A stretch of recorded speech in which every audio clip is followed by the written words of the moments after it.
We're going to kick off this month's Success Book Summaries with some inspiring and practical advice from Jim Rohn in the summary of The 5 Major Pieces to the Life Puzzle. In this book, Jim explains how our perspective on life, our philosophy, establishes our attitude.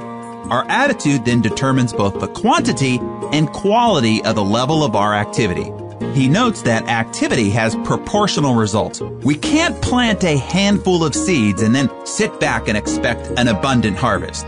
Even though Jim tells us we have to attract rather than pursue success, we have to be committed to doing the right activities. Let's listen in on this summary and learn about the 5 critical components of success. Our personal philosophy comes from what we know, and from the process of how we came to know all that we currently know. Throughout our lives, we receive input from a multitude of sources: school friends, associates, media influences, home, the streets. It comes from books, listening, and observing. As adults, all the new information that comes our way is examined through the filter of our personal philosophy. The concepts that seem to agree with the conclusions we have already reached are added to our storehouse of knowledge and serve to reinforce our current thinking. Those ideas that seem to contradict our beliefs are usually quickly rejected. We are constantly in the process of checking our pre-existing beliefs for accuracy or confirmation in the light of the new information. As we blend new with old, the result is either the strengthening of our past beliefs or the broadening of our current philosophy in light of new and valuable information about life and people. Personal philosophy is like the set of the sail. We have all experienced the blowing winds of disappointment, despair, and heartbreak. What guides us to different destinations in life is determined by the way we have chosen to set our sail. The way that each of us thinks makes the major difference in where each of us arrives. The difference is not circumstances. The difference is the set of the sail. When the winds change, we must change. We must struggle to our feet and reset the sail in a manner that will steer us toward the destination of our own deliberate choosing. The set of the sail, how we think and how we respond, has a far greater capacity to destroy our lives than any challenges we face. Once we discipline ourselves to understand this, we will conclude that the great challenge in life is to control the process of our own thinking. How to develop a powerful personal philosophy. First, make an objective review of conclusions we have drawn about life. Second, get positive information from our experiences, an objective observer, through others' experiences, through books and audio messages, through journaling and reviewing our own experiences. Then, determine what daily small errors in judgment we are making. Next, determine what daily small disciplines will help us. Finally, learn to listen to the still, small voice of success rather than the loud voice of negativity. The second piece of the puzzle is attitude.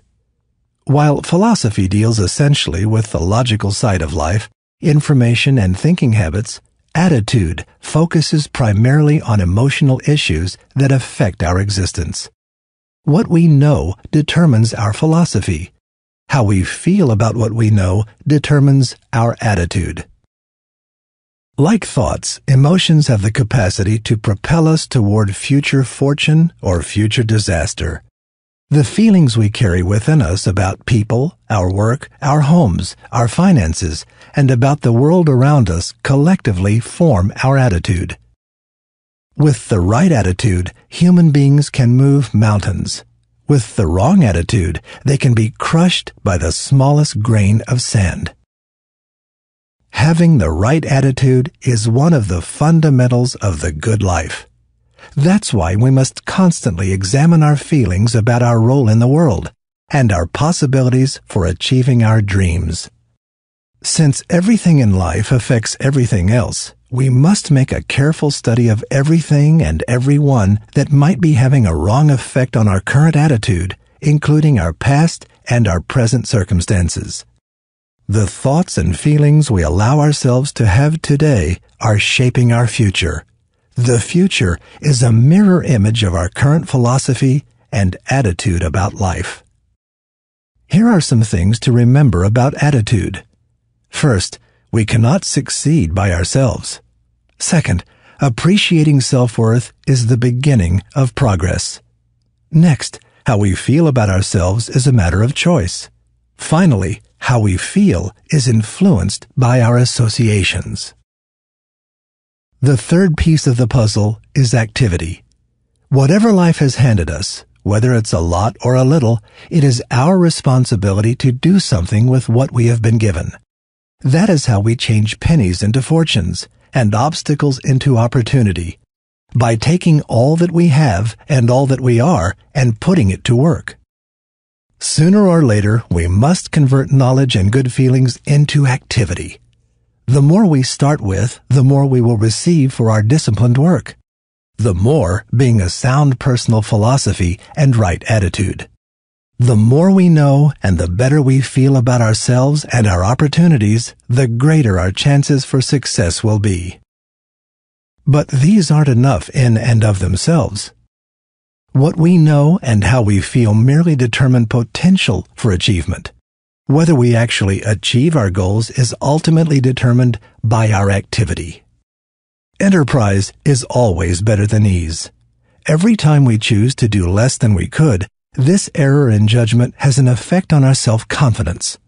Repeated every day, we soon find ourselves not only doing less than we should, but also being less than we should. Fortunately, it is easy to reverse the process.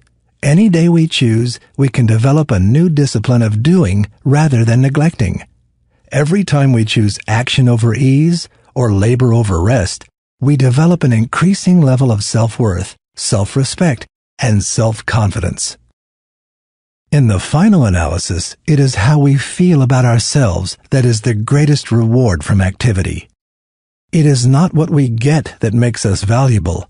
It is what we become in the process of doing that brings value to our lives.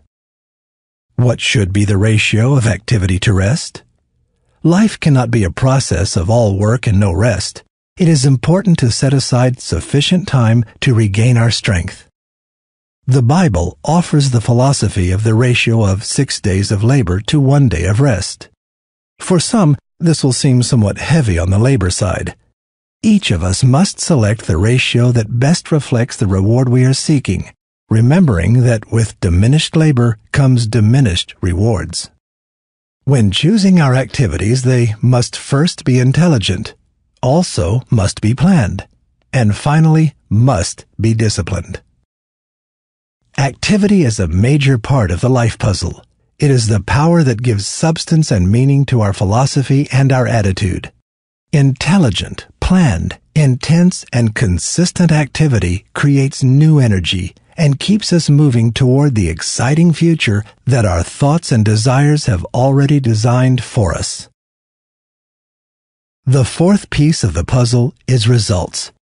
Results are the harvest that comes from our past efforts. If the farmer has planted only a handful of seeds in the spring, he cannot expect to reap a very bountiful harvest in the fall. Likewise, if a person has engaged in only minimal activity in the past, he should not expect significant results in the present. Results are always in direct proportion to effort. Those who rest in the spring do not reap in the fall, regardless of need and regardless of desire. Results are the reward reserved for those who had the foresight to seize an earlier opportunity. If the opportunity was missed, the reward will be withheld. If our past labors produced a poor harvest, there is nothing we can do about it. We cannot alter the past.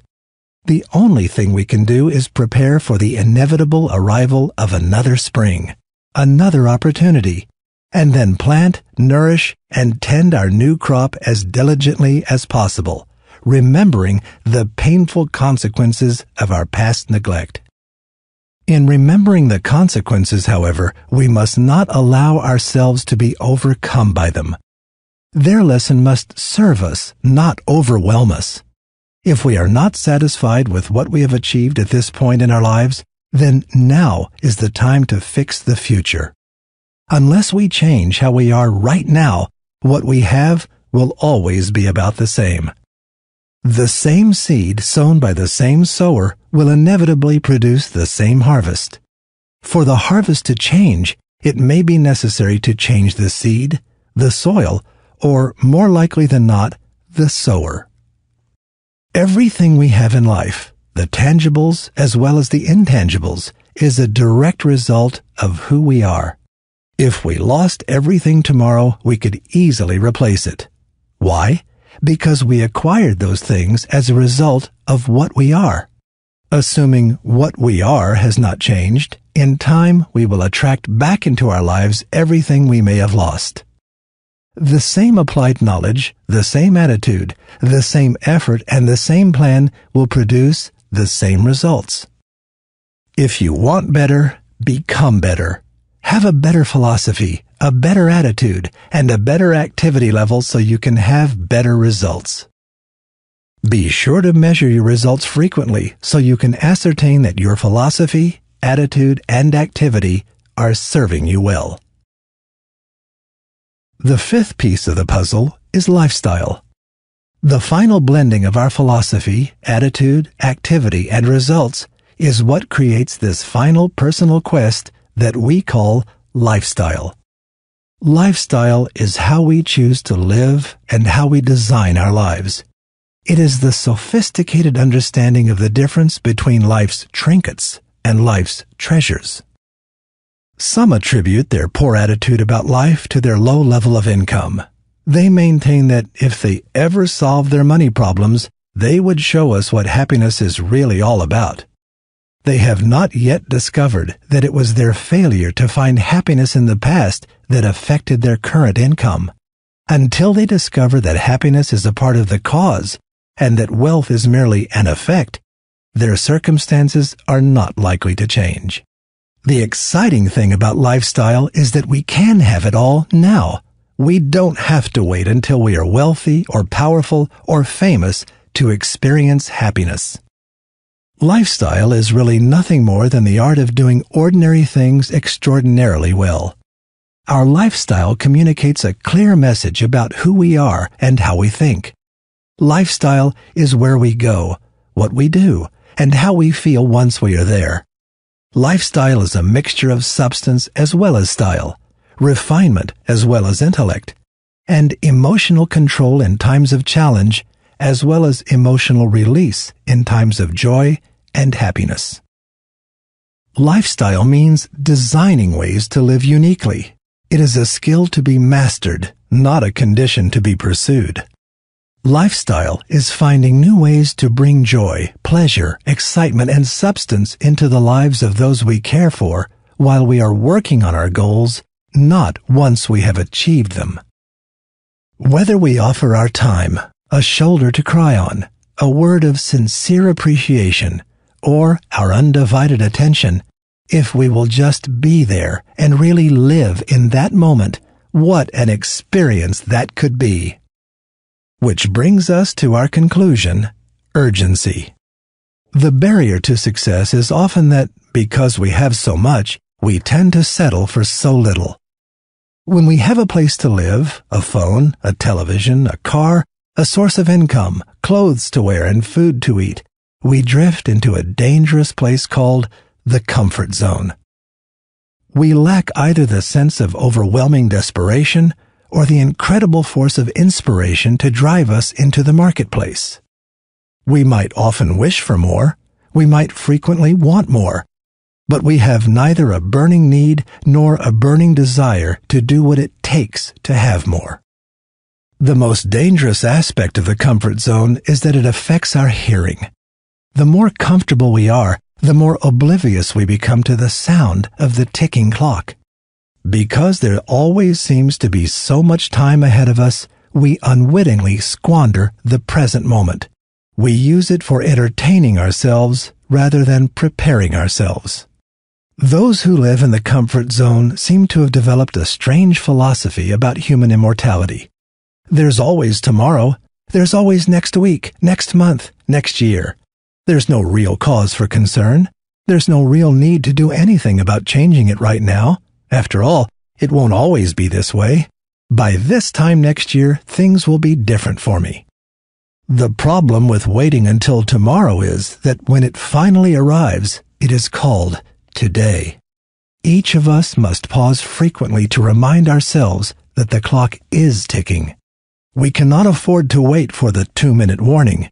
We cannot afford to wait until the last few minutes to discover that our game plan wasn't working. We must challenge ourselves right now to a new level of achievement.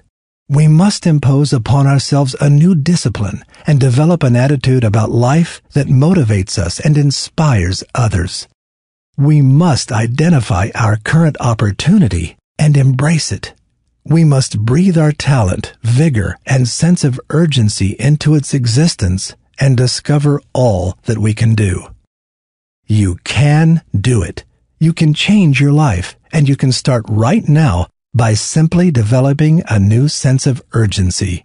May the pieces to your life puzzle come together smoothly, and may you enjoy the picture of that finished masterpiece as a result of our unwavering commitment to mastering the basics. Let your efforts and the results give cause to those who will one day gather to pass judgment on your existence to speak only the simple phrase, "Well done, good and faithful servant."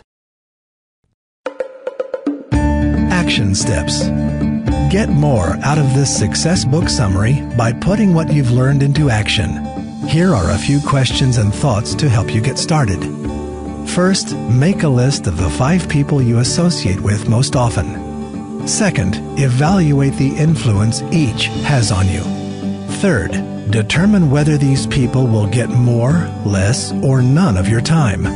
Note, in the case of spouses and children, you may need special strategies as less or none of your time aren't options. Fourth, make a list of the 3 people whose philosophy and activity has created success in their lives. Fifth, determine what specifically those 3 people possess that you admire: philosophy, attitude, activity, results, and/or lifestyle. Sixth, formally arrange to spend more time with these people, whether in person, by phone, or through their audio recordings. And seventh, evaluate your activity-to-rest ratio and your expectation for results. Will your current activity level ensure a plentiful harvest?